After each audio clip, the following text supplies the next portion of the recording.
Mm. As I've been listening to people over the last few weeks, many have been expressing their fatigue at the challenges, how fast time is going by, the wars that don't seem to want to find an end, and the struggles of inflation, etc. It is trying times for sure. So I wanted to look at how do we navigate past those low areas in the world to find peace, harmony, and joy every day. It was inspiring to know that people were no longer basing their day on the news, but rather they were avidly making connections with friends and neighbors, and then changing habits about listening to what's happening and making things happen instead. How can we be motivated to be different, to achieve different, and to even view differently? Today, Charlene and I are going to talk about inspirations that make us bring the experience of humanity and our planet into our hands and into our hearts. We have an update for you about the Moyo family, and we hope you will grab a cup of tea, maybe even your Mission for Change community tea, so we are all together supporting one another while we're listening. You're listening to Be Well with Michelle Greenwell. This is sponsored by Dance Debut Inc. and the Cape Breton Tea Company. And it's my pleasure to welcome my sister back again. Hi, Charlene. How are you? Good, thanks. How are you? Good, good. It's lovely to know that spring is around the corner. Yes, we're ready for it. Although we've had milder weather again here. We don't have the dump of snow that you had Yeah, recently, yeah, but yeah, I'm ready for it anyway. yeah. I could have been skating on my driveway, which is really remarkable if I skated. Uh, to begin the episode, I thought what I would do is pull one of the cards from the new deck. So, for those that may have been listening all season, we have a new deck that Tanya Levy and I put together called Harmony Coasters. So, there you actually put your tea or your glass of water right on top of the coaster, and then you have all of the energy of the artwork. So, I thought today I would start with the root. This is C, Oh, and nice. it's blue for those people who are listening on the podcast. So even though I said it's for the node of C and the root chakra, it actually isn't the color red, which is how most people would associate it. It's actually blue. But for those who are listening, it looks like, what would I say? Angel wings, I think, blue and white, the way that it butterflies out. It's just such a beautiful blue and white collection. So on the back, it talks about ginger and the power of ginger to strengthen and create power for change. And I thought that was kind of, I cut the deck and that's what I got. But I also thought, wow, that's right on target for what we wanted to talk about today. And then I wanted also to just bring up, it has 3 affirmations. So position yourself into the true power of being, find your roots, and let them expand beneath you. Feel the strength, nourishment, circulation, and empowerment of connection. I think that pretty much sums up between the T's, the Moyo family, and our conversation. I think we've got it all captured in there. Okay, so that card, I'm just putting down, I'm going to put my tea on top of that. So, what tea did you put in your mug today? You got community I've got tea? the community again today. Yeah, and a clear mug so I can see the color. If you can see it there, it's got a nice bit of a rosy glow, and as always, I could smell the citrus in it. And today it cooled off. Today it's only about 3 degrees here. It's been up to about 10 here, Mm-hmm. so it's kind of nice to have a tea again today. So Mm-hmm. Mm-hmm. And I nice. noticed right now I'm in my PEI mug, so I've got all the Prince Edward Island dirt in it.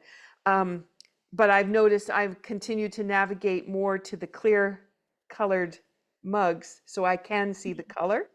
Yeah. Mine would be close to yours for color today too. Yeah. It's lovely when you can bring the color of the tea in and then Hmm.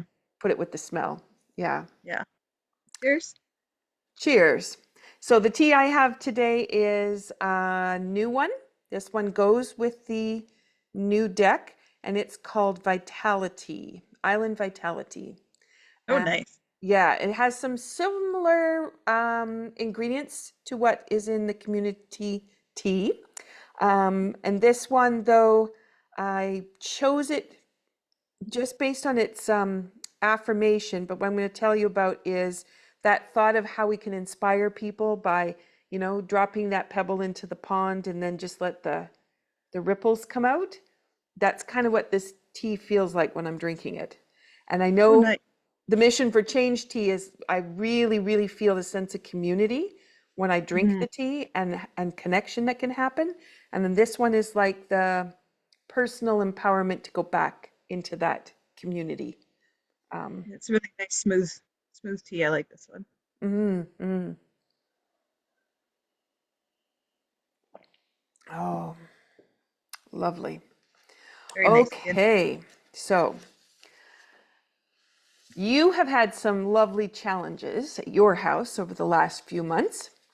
Mhm. And, you know, when it's blizzarding weather outside and you're trying to still get your work done and be in the places you need to be, and you have no running water and, just the challenges of everyday things, I wanted to ask you how you get yourself motivated to be able to get through those trying times.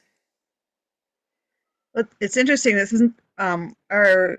We had quite a cold spell, and then we made it through that. We didn't have a problem.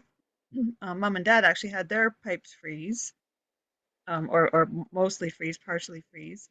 And then it was after the cold spell, we had a note from a neighbor that lives in a property that's lower than ours in elevation, and the note was, we're not sure if there's a problem, but we can hear water coming from your property down to ours.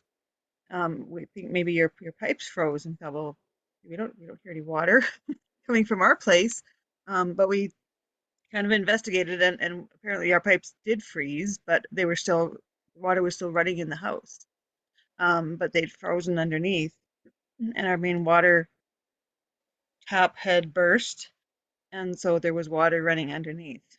So ended up having to get our pipes replaced, and ended up having our water turned off for a couple weeks till they could do that, so that it didn't end up coming up and flooding. So uh, while that was off, we ended up having to get big, 18-liter jugs that you can get. We'll get your bottled water in, or you have it delivered to your house, and going and filling it and coming back home and pouring that in the back of the toilets, and um, you know, using that to if we wanted to cook anything, or drink water, or make our tea, or whatever, make our coffee, anything like that. Um, and then start our day, and then have some to pour into our hands to wash our hands or anything like that. And um, then go to someone's house if we wanted to have a bath or shower, or really do anything else really functional, or wash our clothes, all of these things. And it consumes your whole day. So I work from home, so I still would work from home in the day, but you had to calculate how many big bottles of water you wanted to have at home so you could go to the washroom, and use minimal amounts of plates, then what kind of food you wanted to eat, and all of these things. Um, and then go to other people's houses for the evening so you could have your showers or baths or do your laundry and these things, and really not do anything else in your life because this consumed your whole day, even though we have all the other amenities.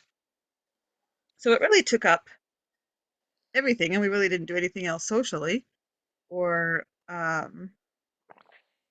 have a lot of relaxation time. But in the end, everything worked out, and we really weren't all that inconvenienced. We just didn't have a lot of downtime.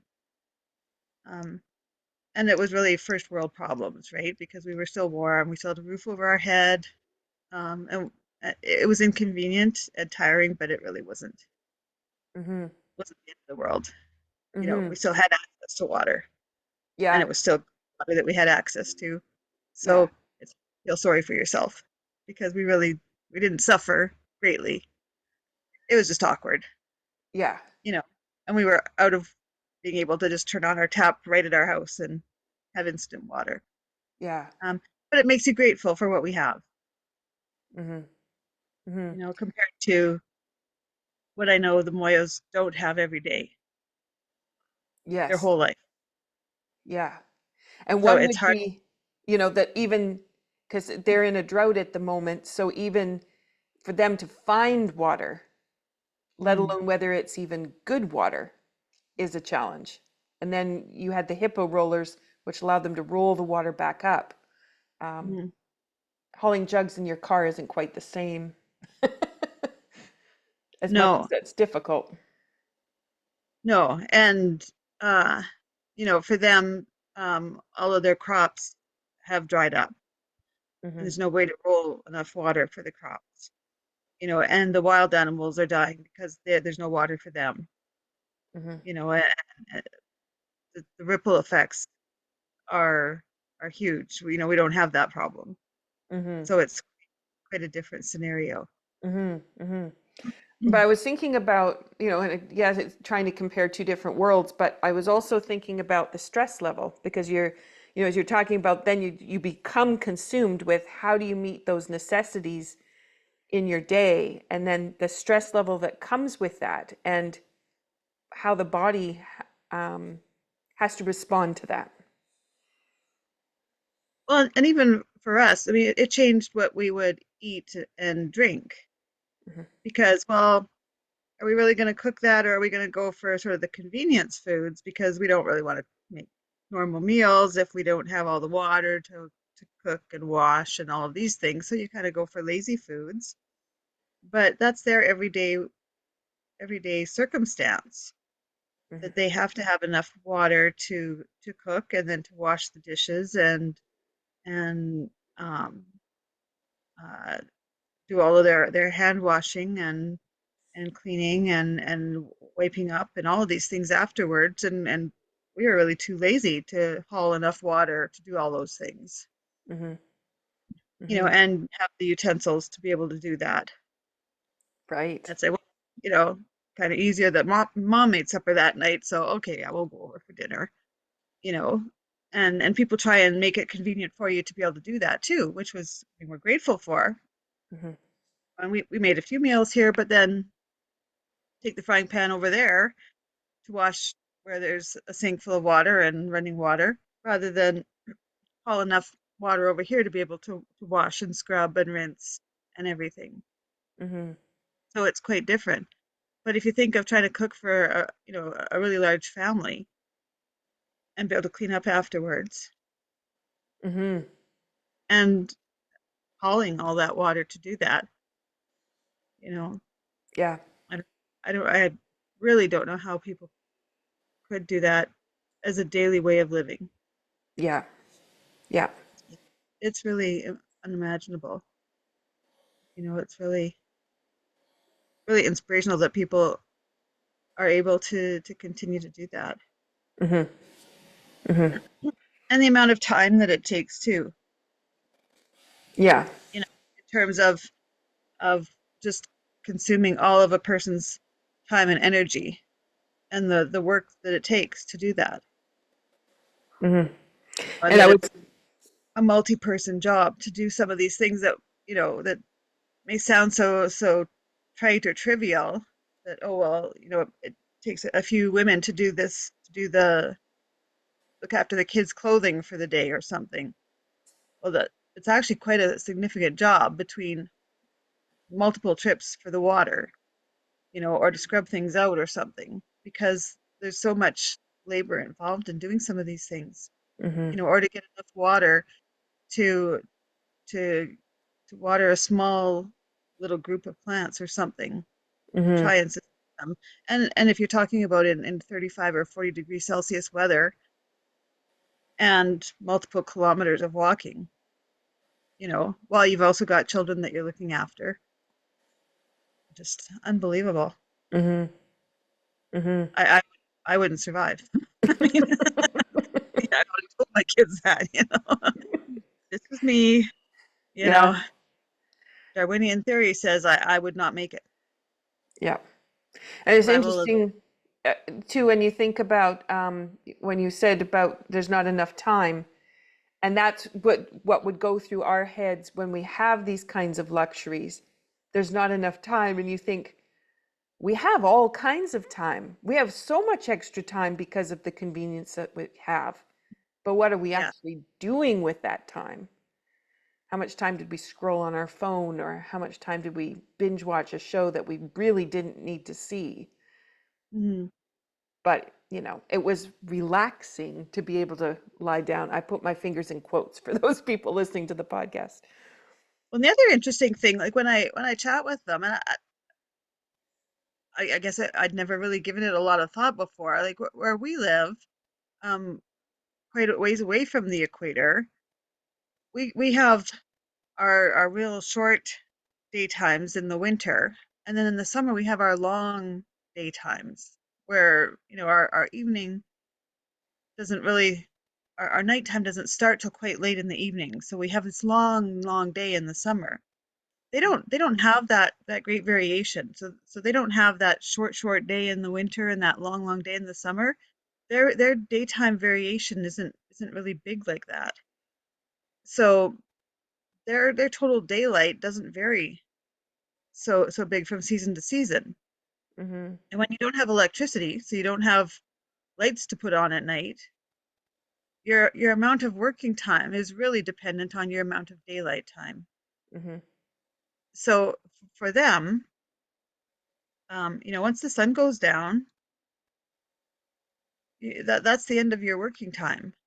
Mm-hmm. So for us, I mean, sun goes down at 4 or 4:30 in the winter, Mm-hmm. and we just flip on the lights, we can still keep doing stuff. Yeah.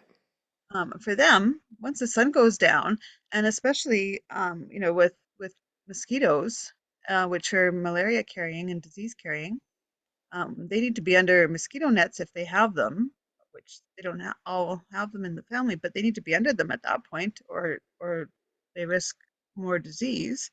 Mm-hmm. Um, they can't be out doing the tasks at night, and that's dangerous. Mm-hmm. So it's all got to be done within the daylight hours. So Mm-hmm. that's also quite limiting, Yeah. you know, and restrictive. And you just don't have the light. Yeah. Yeah. It's interesting because then when you really think about how much time do I have, my goodness, we have a lot of time. Yeah. And how wisely are we using it? Hmm. Mm-hmm. Yeah, we've got a lot more freedom to do things just by having the power to do it, Yeah. like the electrical power to do it. Yeah. Yeah. Yeah. And then we worry about the blue light because we're in the light so much longer than we should be. Are we getting enough sleep? Um, what would our life be like if we didn't turn the lights on when the sun went down and we just made do and actually went to sleep? Our life would be very different. And yet their sleep schedule isn't an 8-hour sleep schedule. Hmm. They'll get up at 3 in the morning to go and get water. Well, it's cool. Yeah, well, it's cooler. Hmm. The temperatures don't drop as much as ours do at night either. Hmm. Uh, but yeah, they get up earlier and go and get their water too. They don't necessarily have an 8-hour sleep schedule. Well, that's interesting, isn't it? Yeah, there's a lot of interesting things that you learn. And one of my things of the last little while, since having finished my dissertation, actually, is really questioning all these assumptions. You know, Hmm. do we Yeah, actually need 8 hours in a row? That's a good question, you yeah, know? yeah. I learned a lot talking to them.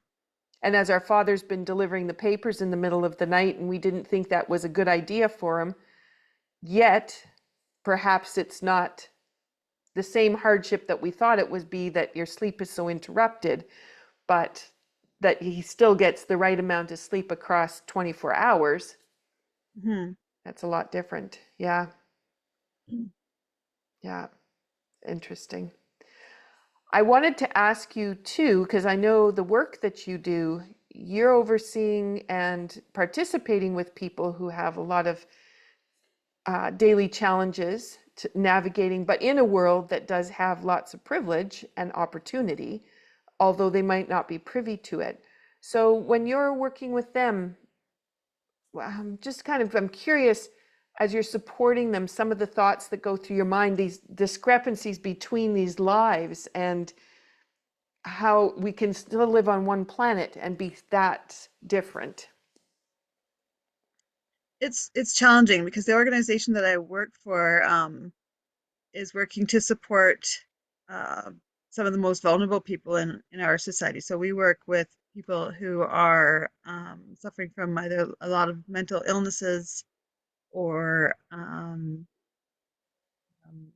substance use disorders, uh, homelessness, poverty, really vulnerable places in society, and try to work with them. They're quite marginalized, trying to work with them at whatever place that they're at and helping them. So some of the people that are employed in our organization are working as peer support people to try and work with people who are still on the streets and reach out to them and give them a place of dignity to be able to use a public washroom, even though they're living on the streets, and to have a place to clean up and um, someone to smile at them and talk to them and give them different resources and things like that. And it's quite rewarding because there's people who are. I mean, nobody grows up and says, I want to be the bum on the street. I mean, that's no one's goal in life. Hmm. And when you talk to people um, who are on the street, everybody has a story of of how they got there. Everybody's got a background. Everybody's got a backstory. Everybody's got a pain that got them there. And some people are ready to not be there. Some people are um, are not ready to leave where they're at. Hmm. And there's a lot of love between the people who are there, and Hmm. there's a lot of caring. And for the people who are working front lines with the people who are unsheltered, homeless, however you want to refer to that population, there's an awful lot of love that goes into the care for those people, Hmm. and it's really heartwarming to see. And there's a lot of tragedy. There's a lot of heartache and grief that goes on. Hmm. That's really behind the scenes. Hmm. So it's really inspirational. There's a lot of loss and grief, and it's interesting because a lot of the frontline workers are really working at some of the lowest wages, I think, and yet they're the first ones to say, well, you know, I'm working with someone today. They don't have this, they don't have that, they don't have a coat, but I have two, so I'll give them one of mine. Hmm. So there's a lot of other people in town that probably have 10 coats Hmm. and don't give up one. But here's a worker that has two coats and will give up one of the two, Hmm. or will go home to look for their second blanket out of the two that they have to give up one of them because they know how close they are to being that person on the street, Hmm. that they're willing to help the person who's on the street. Wow. It's quite interesting to see. There's a lot of generosity in the city, but there's also a lot of people who I think are just quite willing to say, we want the problem gone, but we don't want to really see the problem. Hmm. Hmm. So And it's nice to be helping to solve to work towards a solution anyway, or to be part of the solution, and yeah. and to let people know that they're not invisible. Hmm. I think that's one of the hard parts is If you don't see it because you just in your day-to-day activities you don't really cross those pathways or enter into those areas, you don't realize all those and I'm just going back to those ideas about people who are listening to the news and overwhelmed by what's going on in the world, and could easily be overwhelmed at what's going on in your community, but a lot of stuff we actually really just don't see. So how do you navigate that, and how do you continue to put one foot in front of the other and feel motivated? I'm going to make a difference today in Mm. whatever I can touch. Yeah. And it's hard because I think a lot of people too want to do something to make a difference, but they're not sure what they can do. They Mm-hmm. don't want to just hand out money and contribute to the problem, Mm-hmm. but they don't know how to make a difference either, Mm-hmm. or what will make a difference. Mm-hmm. Yeah. And I think um, sometimes it's a matter of maybe contacting a group that's already doing something and saying, what can I do? Or what do you need? Mm-hmm. Mm-hmm. What, how can I help? Yeah. And I don't think people think about that all that much, right? That call comes out at Christmas time when it's easy because it's treats. You'd like some Mhm. treats or you'd like that Christmas dinner. But Mhm. yeah, what do you need in the day to day when you don't have Yeah. water, when you can't do your laundry, when you don't have ample supplies, women's Hmm. products aren't accessible? Um, just so many things that we don't think about. Yeah. Yeah. Yeah. Okay, so as you're going about your day, because you're seeing all kinds of things going on in your day, and trying to navigate the role that you play in trying to get resources where they need to go, what is it that you turn to bring you joy as you go about your day? I like to, oh, one thing is to think of, I always have a song in my head. I Mm-hmm. always like to have a song. So that's one of the things, and that's even in our family. We like to have music, like to have a song, and I'll often say that to the kids. What song do you think I have going in my head? That's an ongoing thing. Uh, and like for work, I like to try and come up with whether it's a praise or a compliment or something. Finding some way to give some compliment or gratitude to somebody. Mm-hmm. And it's amazing how much it lights somebody else up just to let them know that they did something well. Mm-hmm. And I mean, people light right up when you give them a compliment or when you recognize that you noticed that they did something. Mm-hmm. And it's easy to take things for granted, that you assume that they know that they're doing well, but often people are quite insecure about the job that they're doing, Mm-hmm. even though they seem like they're self-assured, or that maybe, um, even if they're above you in hierarchy or whatever it might be. Mm-hmm. Mm-hmm. The old fake it till you'll make it. Hmm. Yeah. Yeah, I mean, there's no cost to it, right? Yeah. And it doesn't matter even if you're um whether it's I'm at um even if it's not even in my job or anything like that. I like to, maybe it's just because I like to chat, but if I'm at the grocery store, I always like to say, hi to whoever it is that's the teller. Mm-hmm. I don't like the self checkouts. But if you're going through the teller, I always like to ask how the, the, the checkout person's day's going, Mm-hmm. or thank them for the job that they're doing. Mm-hmm. Always being nice to whoever it is that you're dealing with Yep. can just turn them around. Like if you hear that they've had like a nasty person go through ahead of you, say something nice and start the task off on a positive note. Mm-hmm. And it's amazing how quickly things can turn around. lots of times I'll be driving with somebody and they'll tell me how everyone on the road is just like, you know, angry driver that day, and I'll say, well, that's amazing. Like, I haven't had one bad driver around me, you know? Like they'll be like, well, everyone's flipping the bird at me. It's like, I haven't had that. Hmm. It's a little bit of what you give off is what you get back. Yep. Yep. So I think there's a lot of that that goes on in the world. So I Hmm. think a little bit more do unto others and you get that back to you. Hmm. Well, and how easy it is to take our insecurity and flip it to the other Mhm. person. Um, yeah.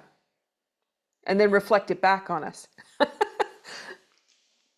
Yeah, so there's a lot of just, try and reach out and be nice, Hmm. you know. And same thing if you don't know what you're doing, then, you know, admit it and ask for the help or whatever. And it often is the way to get the information that you need anyway. So Yeah. Yeah. that's a lot of the way to deal with things. That's great. And I know too, like it just that smile, just that exchange, and just to remind people that we start healing as soon as we make an exchange with someone else, that we want to make Mhm. a difference. And so just that gesture of making a smile can be enough to change that healing capacity. Because if you aren't doing that smile, you don't make the connection, you lower your eyes, there is no connection going on, and how much potential is just lost by that one choice to do it slightly differently. Yeah. Yeah. Yeah, I find that I do a lot of the staff training too, and I find that um, just offering some little bit of commonality just to do the icebreaker. Usually I have everybody come in and everybody's just sort of all head down and everything. But as soon as you engage in everybody in conversation, you've got eye contact, the smile, like you said, and then just something that gets everybody talking. I always ask everybody, are you a dog person or a cat person? And someone will say, oh, I'm neither. I said, oh, well, what are you then? Like what, you know, not like animals or what got you there? Just something that gets people talking, Hmm. right? And then everybody comes up with a story. And then all of a sudden it's a conversation and then everybody's talking, then you've got community. As Hmm. soon as you've got the community, then people are cohesive. Now you've got this group that's all chit-chatting. And then once you get into whatever the more serious subject matter is, you've already had this conversation, you're already a group, you've already formed this cohort together. Now you're comfortable to talk about the bigger stuff Hmm. because you've already been friendly, Yeah. right? You've already got a bond, Yeah. and then you can do something together bigger. Yeah. Yeah, So exactly. And that's where yeah. the tea, has just changed things when I put it at the forefront.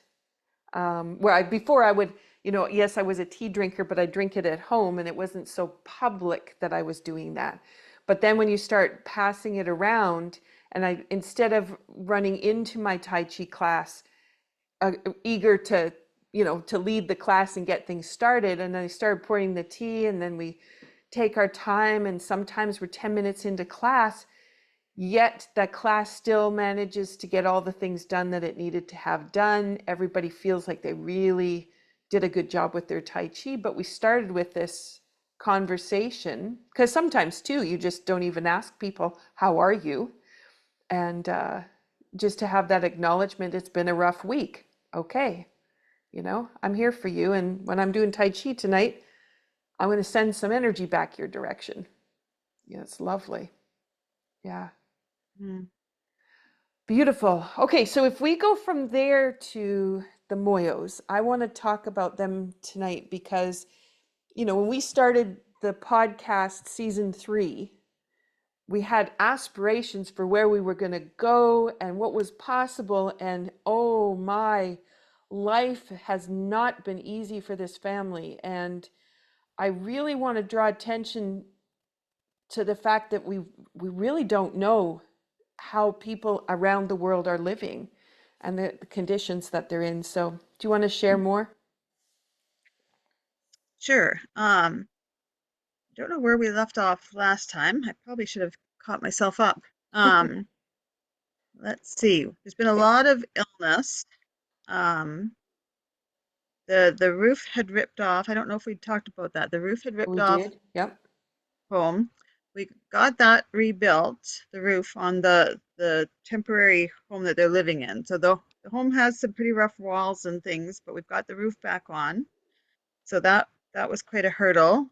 There's been quite a bit um, of malaria and other illness run through the family again. So a number of people in the home have been in hospital.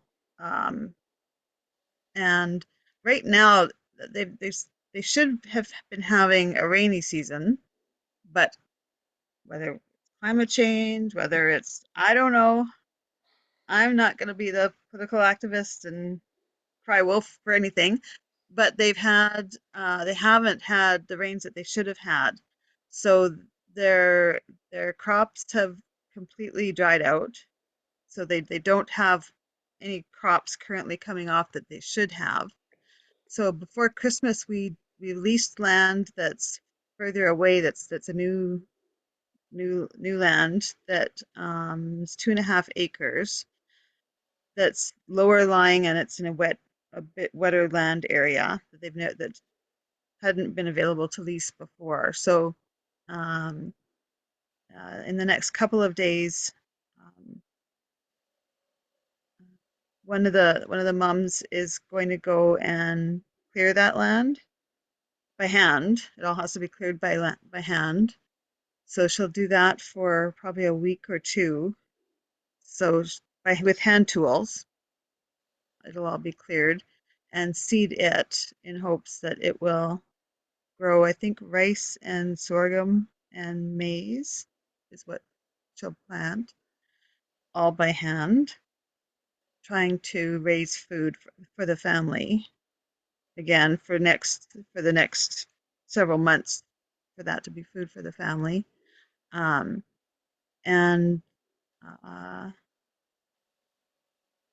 think one or two other family members may travel. It's several, like it's many kilometers away, so it's not something where you can go back and forth. So she'll be there for several months probably, Mm-hmm. with with the baby. So her baby is about a year old.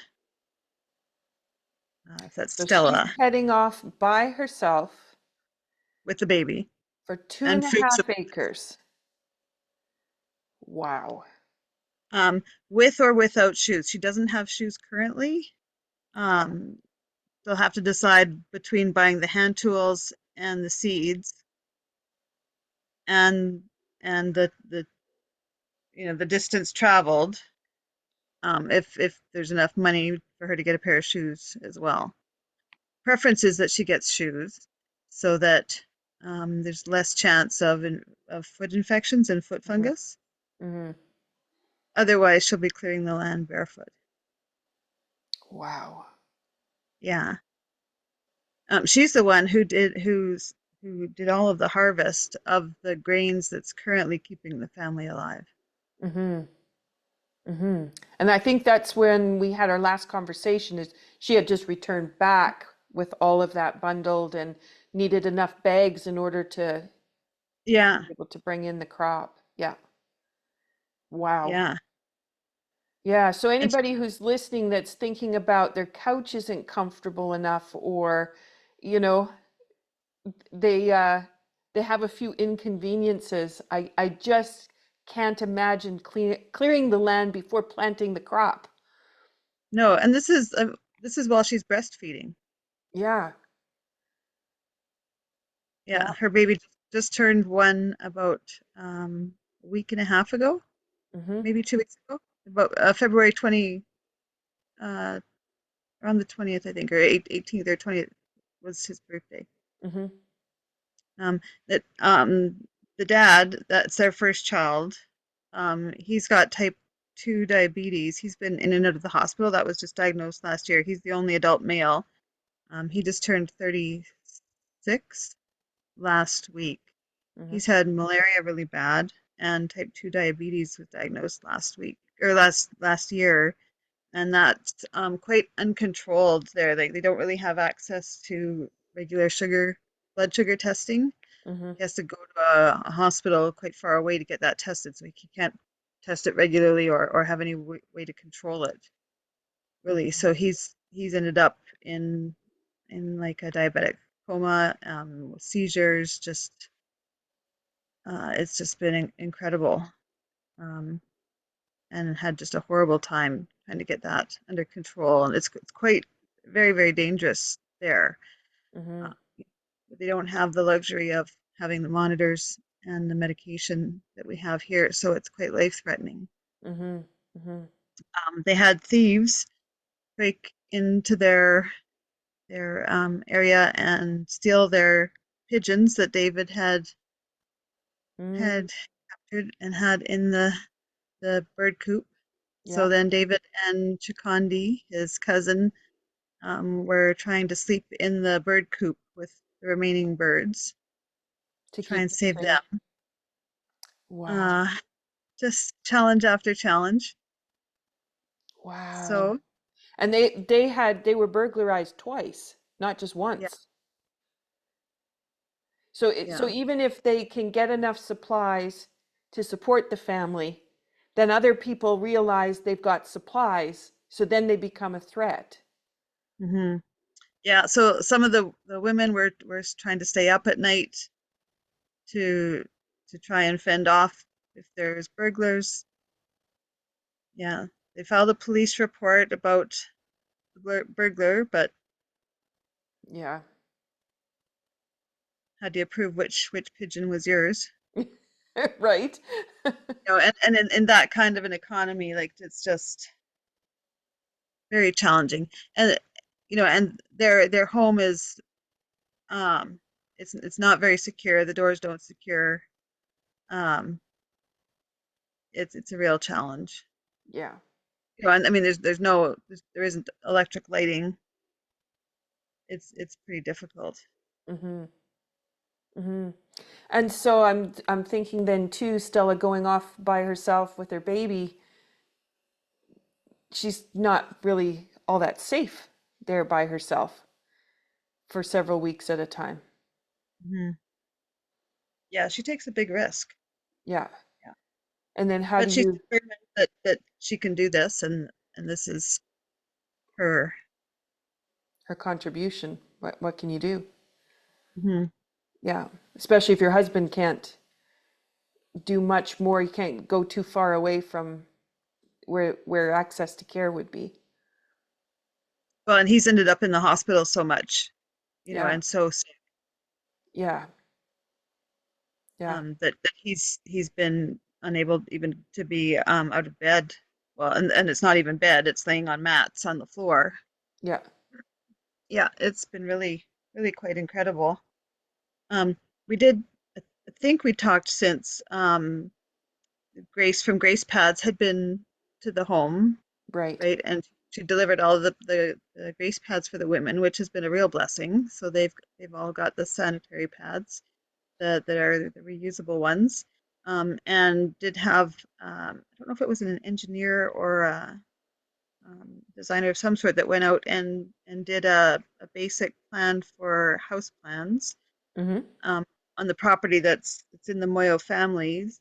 They do have a place like and laid out where house would go. So we do have at least the planning stage for a house. Mm-hmm. So that's optimistic. And had talked to some of the women about possibilities for what they could look at for possible business ventures. So I have continued to talk to the women about those possibilities. Of course, all of these illnesses have crept in and complicated issues, Yeah. but we'll be back on to hopefully getting them healthier again, Mm-hmm. and trying to get them back on track for that. The kids have still been in school other than when they've been ill. Mm-hmm. But for them, you know, um, unless they're sent home because they're sick, they, unlike kids here who are looking for a snow day or, some reason to not be in school, Yep. the kids there don't want to miss school. Mm-hmm. They're wanting. to be in school. They only are looking for prayers from everyone here, prayers for rain. Mm-hmm. Their their crops will grow, and they just want to learn and to grow, and for hope for the future. Mm-hmm. Mm-hmm. Wow. Amazing. Hmm. So, uh, as we move forward, we have the tea, which the Mission for Change community tea. Always have to say Hmm. that nice and slow. Um, if people purchase a tea, then the proceeds from the tea go right to the family, and that goes directly. You're able to reach them quickly with what's needed next and to be able to support. Um, Right. So yeah, the this tea helped to re-roof the house. It helped towards that and towards the seeds that are going out to the faraway garden that's going to help to feed the family now. wow, wow, Hmm. amazing. And I know Hmm. this, after Christmas, that was a lull in people needing tea because lots of people got them for presents at Christmas time. But as we approach Easter, I'm just going to remind people that if if this is something you want to do, please reach out to Charlene or myself because we'll be happy to get that tea into your hands and get some money going to the Moyos. And if you have something that you'd like to sponsor, because we are looking at getting that house built, but also the support for some of the crops, some of the challenges with crops, shoes. I'm just, Crops, shoes, education, yeah, and anything like that. Yeah, or if they were interested in helping one of the women in business, I could talk to them about that too.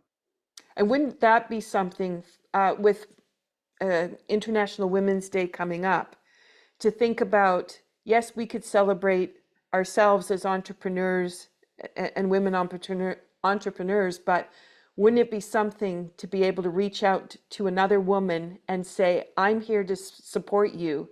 And it's not the kind of money that we would require here to get things started, but such a little amount could go such a long way for them. And because they Oh, only have that one male person that's leading the family, which is the typical way the family structure is, it's the women who are really making it possible for this family to stay together and to thrive. oh, oh, for sure. Yeah. And that was one of the things when Grace from Grace Pads went out to the family, that she was the women were, and it's something I'd started talking to the women about, was what are your hopes and dreams?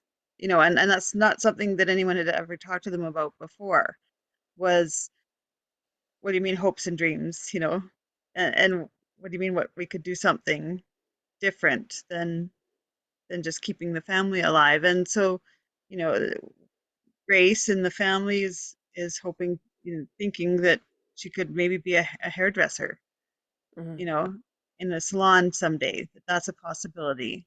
And there's a couple of the women that think that they could have a sewing machine and be able to fix the clothes for the family and maybe sew clothes for other families. mhm, And and sew the kids' school uniforms because they have to wear, they're supposed to wear school uniforms or have a certain attire for school there.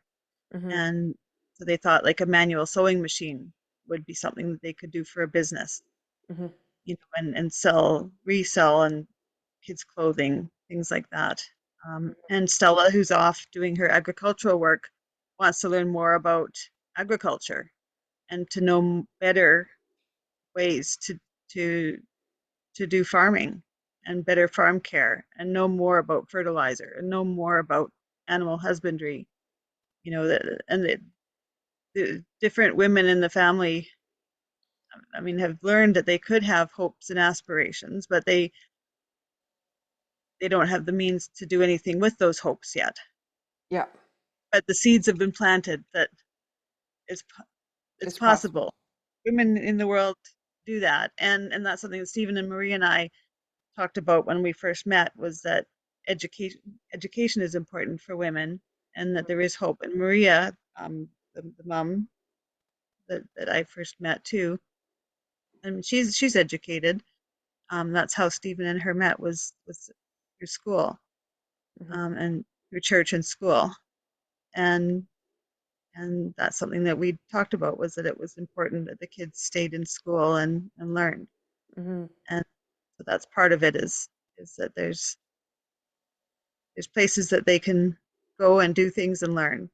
And that would be Mhm. really, really amazing Mhm. for them to have Mhm. a way to support themselves and to better their families again in the future, Yeah. you Yeah. know. And part of me being connected with them is to give them hope too, that there is a bigger world out here, and that there's more for them to see and do as well. Mhm. Mhm. Yeah. Yeah. Yeah, so yeah, it's amazing that the tea gives that opportunity, or that hope for them too. Yes. Yeah. Hmm. Um, and then as we've talked about, and I know we've done it in previous episodes, thinking about how that tea creates a community by the Hmm. people that you choose to share it with. So if you, I have a colleague that she's forever passing out samples of tea at work because she said, well, that person did something really nice for me today, so I wanted to do something nice back. So I gave them another sample of tea of whatever piece. And just to be able to put the teapot on and then say, let's have a cup of tea now, let's start the meeting, as you were talking about. Hmm. Or you go to a new group of people and you say, I just want to get to know you a little bit. Let's put the tea on before you start. Um, Hmm. it just changes everything. And I don't think people are thinking so much about that. You know, it's like, well, I'll just pick up my cup of coffee at Tim Hortons or Starbucks, and then I'll carry on with what I'm doing. But that's an isolated individual activity, and it doesn't Yeah. have that same enrichment, I guess. I mean, yes, you can smell it and it's great to taste, but you didn't make a connection with other people in that process. It's really a community driven kind of activity. Yeah. We have a grief circle this Thursday for work. There was a participant that we lost, that we're gonna have a debriefing, that I thought I'll take I'll take the tea in for Mm, that. hmm. It's a healing meeting. Yeah. Help everybody kind of get through and get past some of the trauma of working through some of the stuff. So Hmm. look out for that, and have it be part of the healing circle. Hmm. That's Hmm. wonderful. And Hmm. that's, you know, I've listened to a lot of podcasts about herbs and the healing component of each herb and what each herb can do, which they're extremely powerful. And when you connect with the herb, there's just so much that can happen. And the combinations of herbs that have been put into the teas are very specific to create certain results. And that's different from this herb is good for this herb is good for that. And that opportunity that this tea has for bringing community together. In the Cape Breton Tea Company, we don't have another one that is just for community building, which is Hmm. really interesting to say about tea because when I started drinking tea, I was back at I really like lemon and ginger, you know. Green tea is nice and oh, rooibos, what is that? You know, so it's been really interesting to see the evolution of what's possible with a cup of tea. Yeah. Wow. Okay, so if anybody's listening and thinks that Stella should have some shoes on her feet to go out to that field, I would invite you, please reach out and share.